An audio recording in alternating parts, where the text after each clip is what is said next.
Hi, I'm Darren Miles with Darren Miles Photography, based here in beautiful, sunny Southwest Florida. As many of you know, I shoot a lot of wide angle in my real estate photography business, but many of you may not realize that I also have a fairly robust portrait business as well. I probably shoot 200 to 300 portraits per year. And a while back, I made the switch from Canon to Nikon. And one of the lenses that I regretted leaving behind was the Canon 135 f2L. Just an amazing piece of glass, some of the best bokeh rendering ever. Now, I tried the Nikon 135 f2 DC lens, and I thought it was just okay. It really slowed to focus, and its performance against bright light was kind of iffy. I really wasn't a huge fan. It was also the victim of my break-in last December, but honestly, I hadn't really missed it, and as a Nikon shooter, I've kind of just accepted that I'll have to get along without my handy 135mm. That is, until now. This is the Sigma 135 f1.8 Art Series lens. And if you saw my review on the Sigma 85 Art, then you know I had a really tough time with that one. And the 85 had some real serious problems with focus consistency. But thus far, I've had a completely different experience with the 135, with just one minor annoyance that has in fact gotten in the way of getting the shot a bit more often than I personally am comfortable with. Now, apart from that ergonomic nit, and which I'll explain later in the review, the 135 is, well, let's find out.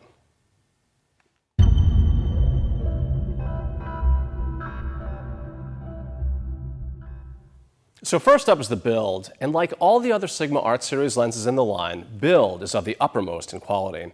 In fact, the 135 Art is a no-holds-barred, no-compromises kind of effort from Sigma. It's made out of a thermally stable composite material. Not really sure I know what that means, but what I do know is that it's freaking heavy. Coming in at just under 2.5 pounds, the Sigma is a beast, and it's certainly not for the squeamish, nor for the faint of heart, nor for the person with really small biceps. In fact, get to the gym, because you're going to need muscles, or your muscles are going to ache after spending a day with this beautiful creature.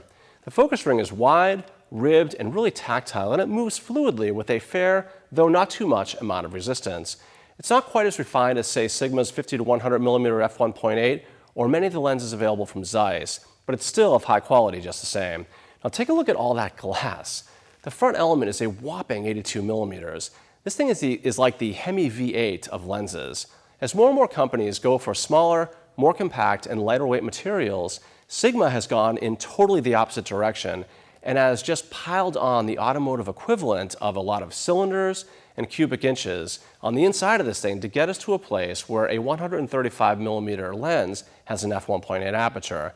As a lot of the car guys will tell you, there's just no substitute for cubic inches. Anyway, on the inside there are 13 elements arranged in 10 groups, and included in that formula are FLD and SLD glass to control chromatic aberrations and color fringing for notable clarity. What's notable clarity? Anyway, there's also something called super multi-layer coating that enhances image quality by suppressing lens flare and ghosting and improved contrast and color fidelity in strong lighting conditions.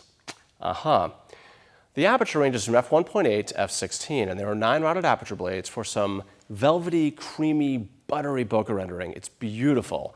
The lens is also dust and moisture resistant.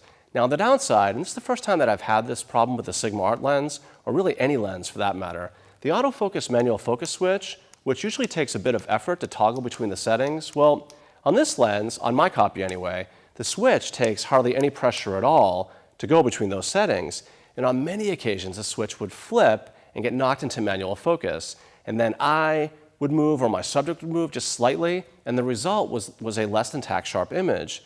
Now, I frequently use a hold-fast camera holster, and the camera and lens will in fact rub against my leg, but again, it doesn't take hardly any pressure at all to flip the autofocus manual focus switch, and it was happening all the time. The 135 was turning into that really hot brunette with really bad breath. It was really frustrating that such a minute little thing, or like this minute ergonomic nit, could otherwise ruin a fantastic experience I've had with the lens and with the build.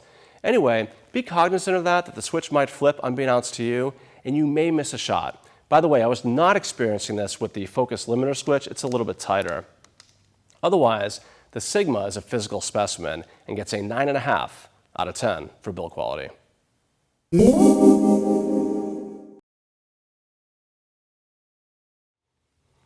So next up is AF speed and accuracy. I think most of you know that have been watching my channel for a while that on the whole, my experiences with Sigma art lenses have been by and large pretty excellent, especially from the standpoint of AF performance, optical quality, and build. Though if you saw my recent review of the Sigma 85mm f1.4, then you know how much that lens struggled with autofocus performance, and it was also my second copy of that lens. So needless to say, it sort of shook my confidence with Sigma's quality control a little bit, and I fear that they may have been reverting or drifting back to the Sigma of old.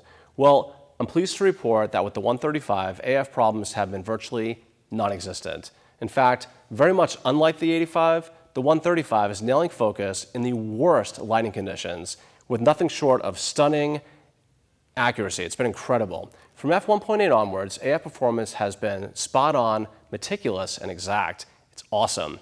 I've been using it with my D4 and I can't get over how few misses that I've had. Of course, this assumes that I haven't knocked the AF-MF switch during a shoot. Have I mentioned that's happened more than a few times? It's not as fast as a Canon ultrasonic, but it's nothing that's going to hinder your ability or prevent you from getting the shot. It's still really, really fast. And the best part is, it's not only accurate, it's also decisive. Again, even in those low light situations. It's about as great of an AF performance that I've ever experienced on virtually any system.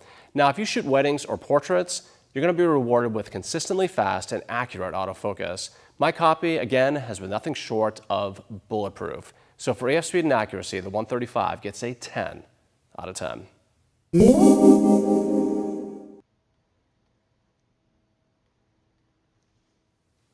So next up is optical quality and the quality of the results. And you know what? I'm not going to spend a lot of time explaining this one. Sure, it vignettes like all wide aperture glass at its widest setting of f1.8, but really, there isn't much else to say because I'm so blown away by the Sigma 135's optics that they just have to be seen to be believed. Let me put it to you another way. If you're a Canon shooter longing for your old 135L after you made the switch to Nikon, yeah, the Siggy's that good. I really can't put it into words, but let me put it even another way. I haven't taken out my 200mm f2, a legend in and of itself, since I picked up the 135. Frankly, I haven't felt the need. But as with all my reviews, don't take my word for it, see for yourself. The next 2 to 3 minutes will be a series of stills and videos showcasing the optics of the Sigma 135 f1.8 art lens. And Sigma just jacked a 550-foot grand slam in the optics department with the 135. It's amazing.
So last up is value, and coming in at $1,399, the Sigma is definitely on the upper end of prime offerings, especially from third-party lens manufacturers.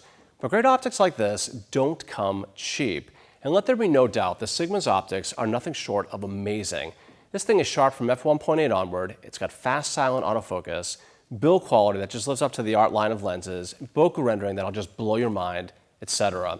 It's an all-around stellar performance that to me justifies its lofty price tag, especially if you're a working professional who makes his or her living from professional portraiture.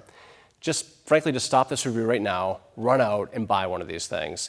So often today, frankly, especially in the photography world, too many products don't live up to the hype or their price point. It's nice to actually see a product that actually does, and then some. Because as of today, the 135 is my new go-to portrait lens. It's actually taken the place of my prized 200mm f2 from Nikon, and it's already more than paid for itself. So for value, the Sigma 135 gets a 9.5 out of 10.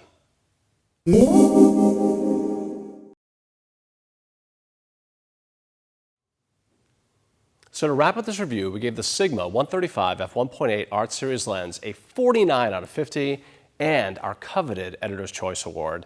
The final word. As you can probably tell, I'm a bit over the moon with regards to the Sigma 135 f1.8 Art. It's the kind of lens that can give you goosebumps when you check out its results on the big screen when you get home after a shoot. If you're a working professional, portrait, and/or wedding photographer, I'd run out and grab one of these things as soon as possible. Super fast, silent, and accurate autofocus, optics that are just so tack sharp that I'm just giddy about them. It's also nice to see an AF performance that executes a lens's optics so flawlessly. The only real downside that I ran into was the consistent problem with the autofocus manual focus toggle switch. It's a bit too loose and falls into manual focus a bit more frequently than I'd like, and it can be a little bit unnerving. Apart from that, the Sigma 135 is amazing. Seriously, it's like Christmas morning when you were 5. Yeah, it's like that. I'm Darren Miles with Darren Miles Photography, based here in beautiful, sunny Southwest Florida. If you like these reviews, please give me a like, or better yet, subscribe. Thank you so much for watching, and until the next time, happy shooting.